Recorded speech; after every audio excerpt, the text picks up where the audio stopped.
Hi Mark, I'm Lisa Li Xingwing. My student number is S07410008. I'm a freshman in NCUE. My major is English. Today's speech title is How Revenge Porn Turns Life Upside Down by Darieth Chisolm. I had about 5 minutes before I was set to deliver the talk to the bunch of business owners about visibility and being on camera. After all, I was the so-called expert there, the former 20-year television news anchor and life and business coach. I happened to take a look down at my cell phone just to catch the time, and I noticed that I had a missed call from my ex-husband. I can still hear his voice. Darius, what is going on? Just got a call from some strange man who told me to go to this website, and now I'm looking at all of these photos of you naked. Your private part at all over this website. Who sent this? I couldn't think. I couldn't breathe. I was so humiliated and so embarrassed and so ashamed. I felt like my world was coming to an end. And yet, this began for me months of pain and depression and anger and confusion and silence. My manipulated, jealous stalker ex-boyfriend did exactly what he said he would do. He put out a website with my name on it, and he posted this and this and several explicit photos that he had taken of me while I was asleep, living with him in Jamaica. For months prior to that, he had been sending me threatening text messages like this. He was trying to make me out to be some sleazy, low-life slut. He had even threatened me to kill me. He told me that he would shoot me in my head and stab me in my heart, simply because I wanted to end the controlling relationship. I couldn't believe this was happening to me. I didn't even know what to call it. You might know this as cyber harassment or cyberbullying. The media called it revenge porn. I now call it digital domestic violence.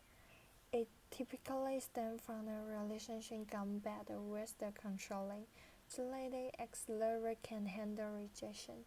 So when they can physically put their hands on you, they use different weapons, cell phones and laptops. The ammunition, photos, videos, explicit information content, all posted online without your consent. I mean, let's face it, we call life, we all live our lives online, and the internet is a really small world. We showed off our baby photos, we start and grow business. We make new relationship. We let the world in. One Facebook like at the time, and you know what I found, an even smaller world. 1 in 25 women say they have been impacted by revenge porn. For women under the age of 30, that number looked like 1 in 10, and that leaves a few of you in this audience as potential victims. You want to know that what's even more alarming? Lack of legislation and the laws to quantitatively protect victims and punish perpetrators. There's only one federal bill pending. It's called the Innocence Act by Senator Kamala Harris. It will criminalize revenge porn, but that could take years to pass. So what are we left with in the meantime? Fiscally civil misdemeanors. Currently, only 40 states and DC have some laws in place for revenge porn, and the laws' personalities vary. We're talking 500 fines. $500? Are you kidding me? Women are losing their job. They are suffering from damaged relationship and damaged reputation. They are falling into illness and depression, and the suicide rates are climbing. You are looking at a woman who spent 11 months in court, 13 trips to the courthouse, and thousands of dollars in legal fees. just to get to a thing, a protection from cyberstalking and cyberabuse, otherwise known as the PFA, and the language from judge that would force the third-party internet company to remove the content. It's expensive, complicated, and confusing, and worse, legal loopholes and jurisdictional issues drag this out for months, while my private parts were on display for months. How would you feel if your naked body was exposed for the world to see, and you waited helplessly for the content to be removed? Eventually, I stumbled upon the private company to issue the DMCA notice to shut the website down. DMCA, Digital Millennial Copyright Act, is the law that regulates digital material and content. Broadly, the end of the DMCA is to protect both copyright owners and consumers. So get this, people who take the share nude photos own the rights to those selfies, so they should be able to issue the DMCA to have the content removed. But not so fast, because the other fight we are dealing with is non-compliant and non-responsive third-party internet companies. And oh, by the way, even in consenting relationships, just because you get the nude photos or the naked page does not give you the right to share it, even without the internet to do harm. Back to my case, which happened to further complicated because he was stalking and harassed me from another country, making it nearly impossible to get help there. But wait a minute, isn't the internet international? Shouldn't we have some sort of policy in place that broadly protect us, regardless to border of restrictions? I just couldn't give up. I had to keep fighting, so I willingly, on 3 occasions, allowed for invasion of both my cell phone and my laptop by the Department of Homeland Security and the Jamaican Embassy for the forensic investigation, because I had maintained all of the evidence.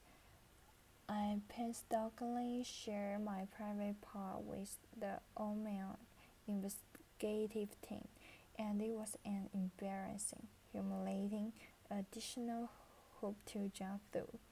But then something happened. Jamaican authorities actually arrested him. He now facing charges under their Malicious Communications Act, and if found guilty, could face thousands of dollars in fines and up to 10 years in prison. And I've also learned that my case is making history. It is the first international case under the new crime. Wow, finally some justice. But this got me to thinking, nobody deserves this. Nobody deserves this level of humiliation and having to jump through all these hoops. Our cyber civil rights are at stake. Here in the United States, we need to have clear thought enforcement. We need to demand the accountability and responsiveness from online companies. We need to promote social responsibilities for posting, sharing, and texting. And we need to restore dignity to victims. And what about victims who neither have the time, money, or resources to wage war, who are left disempowered, miserable, and broken? Two things: release the shame and end the silence. Shame is at the core of all of this, and for every silent prisoner of shame is the fear of judgment that holding your hostage, and the price to pay is the stripping weight of your self-worth. The day I ended my silence, I freed myself from shame, and I freed myself from the fear of judgment from the one person who I thought would judge me the most, my son, who actually told me, "Mom, you are the strongest person that I know. You get, you can get through this. And besides, Mom, he chose the wrong woman to mess with." Laughter, applause. It was that day that I decided to use my plain phone and my story and my voice. And to get started, I asked myself this one simple question: who do I need to become now? That's the question in face of everything that I was challenging with, transformed my life and had me thinking about all kinds of possibilities. And now on my story, I speak my truth, and I narrating a new chapter in my life. It's called 50 Shades of My Silence. It's the Global Social Justice Project, and we are working to build an upcoming documentary to give voice and dignity to victims. If you are a victim or you know someone who is, know this. In order to be empowered, you have to take care of yourself and you have to love yourself. You have to turn your anger into action, your pain into power, and your setback into the setup for what's next for your life. This is the process, and it's the journey of self-discovery. That might include forgiveness, but it definitely requires bravery, confidence, and convictions. I call it finding your everyday courage. Thank you. Applause.